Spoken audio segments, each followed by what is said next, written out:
It's time to talk 5 offensive prospects the Vikings should watch closely at the Senior Bowl. Woo!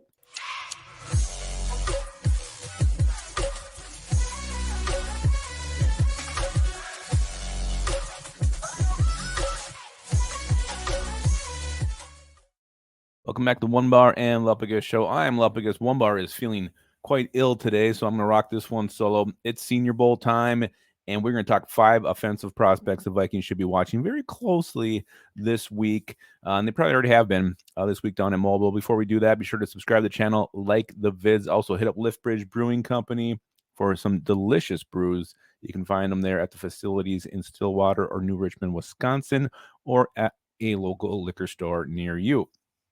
All right, so let's talk. It's Senior Bowl time. Minnesota Vikings, you've already seen Quasey down there talking to Brian Flores, hopefully just, telling them to hurry up and come over and be our DC. But a lot of prospects down there, a lot of good players. We've heard a lot of buzz in a lot of these, but these are guys that Vikings should be watching closely. Maybe some of them fill roles. Maybe some of them are just, damn good players that they should add to their team. So let's get this thing started.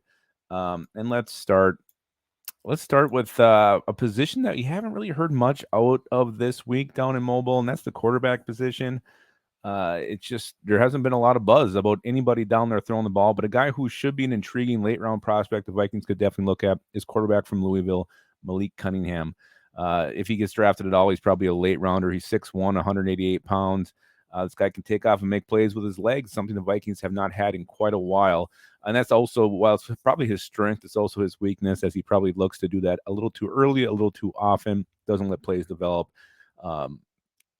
and just likes to pull it down anytime he senses pressure. But he does get the ball out quick. His arm's not very strong, but it is accurate. So, again, the Vikings, you need a quarterback, someone to groom. I think at some point they'll add someone this year. I don't think it's going to be a very high pick unless a great value presents itself at pick 23 or in round 3. So roll the dice and see what Malik Cunningham can bring to the table. Let's stay on the sexy side of the ball. Let's go to wide receiver. A guy who's already gotten a shit ton of buzz down there at the Senior Bowl this week is wide receiver from Houston, Tank Dell. A little guy, 5'10", 163 pounds, but he is so damn quick. You watch the practices, and you just see him so shifty off the line and turns on the jets. There's not a corner who can run with this guy down there. He had 17 touchdowns last season.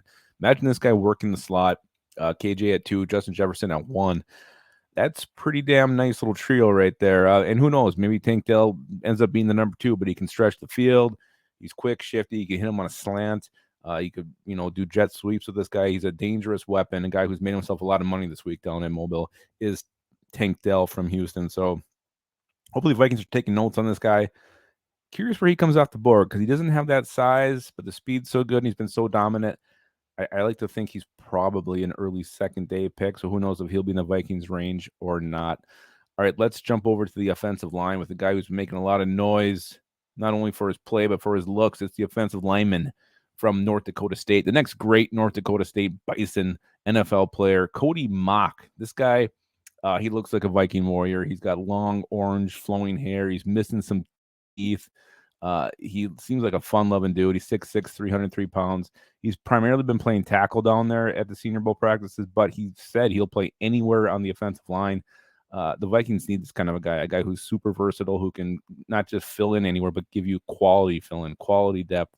He fills so many holes for the Vikings. So if he was there in round 3, I think this would be a very, very smart pick for the Vikings to make to add some depth when O'Neal went down, when Darrison went down, we're all bitching about the shitty depth we have on this team. Mock would be a huge improvement to that depth. I know there's more pressing needs the Vikings need to address, but really I think offensive linemen who can play multiple positions and play them well is a pretty underrated need for the Vikings. So Cody Mock, if he's there in round 3, I think you got to snap this guy up because you'll regret it later if you don't, because he's going to be one of these players that just is starting from day one and playing at a high level for some other team, and we'll kick ourselves for not taking him. Let's go to running back. Running back is an interesting need for the Vikings because right now at this point, it's unclear what's going to happen with Dalvin Cook, Alexander Madison. Cook could be cut for salary cap reasons. Maybe he's traded, get something for him. Alexander Madison, I really think is going to test the free agent water, see what he can get elsewhere, not only for money, but also for opportunities because he didn't get a whole lot of carries here in Minnesota. So the guy I'm looking at is Kenny McIntosh from Georgia. I love SEC players. I love players who are battle tested, go up against the best college football has to offer every single week. And McIntosh is definitely that. 6'1", just over a couple 100 pounds. He's caught 43 balls for 504 yards, and that's really his strength of his game. This guy catches a lot of passes, and he's got very, very soft, very sure hands. He's a natural pass catcher. And you look at him run, he actually looks more like a wide receiver. He's got more of a lankier, long build, not really tight and compact, but still, you get the size of him. He can catch the football with Kenny Ngwangu, Ty Chandler. You got three-headed monster there. And if Cook does leave, I think that's what they do. I think they have kind of a running back rotation. Not good for fantasy purposes, but for how Kevin O'Connell used the running back last year, that's the way it's going to continue. I don't think you need to have a premier back in his offense. But I think Kenny McIntosh will be a damn good NFL player, and he's already had some big plays down at the Senior Bowl. Let's go to the last one. The guy I really, really love here to be our future number 2 wide receiver, Jonathan Mingo from Ole Miss. This guy's 6'2", 226 pounds. What I like about him is just his huge upper body. He's just got a big frame. He looks like a big badass dude. Long arms too. This guy can go up and high point the football. And while he's big and size is definitely the name of his game, he's also sneaky fast. He can actually get deep on people. Pretty damn good route runner too. So Jonathan Mingo. Again, put him at wide receiver 2. You give yourself some size to that position. You got a guy who can go up and get jump balls. You got a red zone target. So I think he would fit in nice and kind of gives the Vikings something they don't really have right now on the roster, other than maybe T.J. Hawkinson fills that role a little bit. But Jonathan Mingo will be a great addition to the Vikings. The guy I think you could probably get with our 3rd round pick. So hopefully he is still available when the Vikings are on the clock then. I think that's probably where he comes off the board. So those are 5 names to watch at the Senior Bowl, 5 names to watch on offense at the Senior Bowl this week. We'll be up later with the defensive ones. And if you guys got some more you want to see or you're watching closely, the remaining practices and the game on Saturday, let us know in the comments.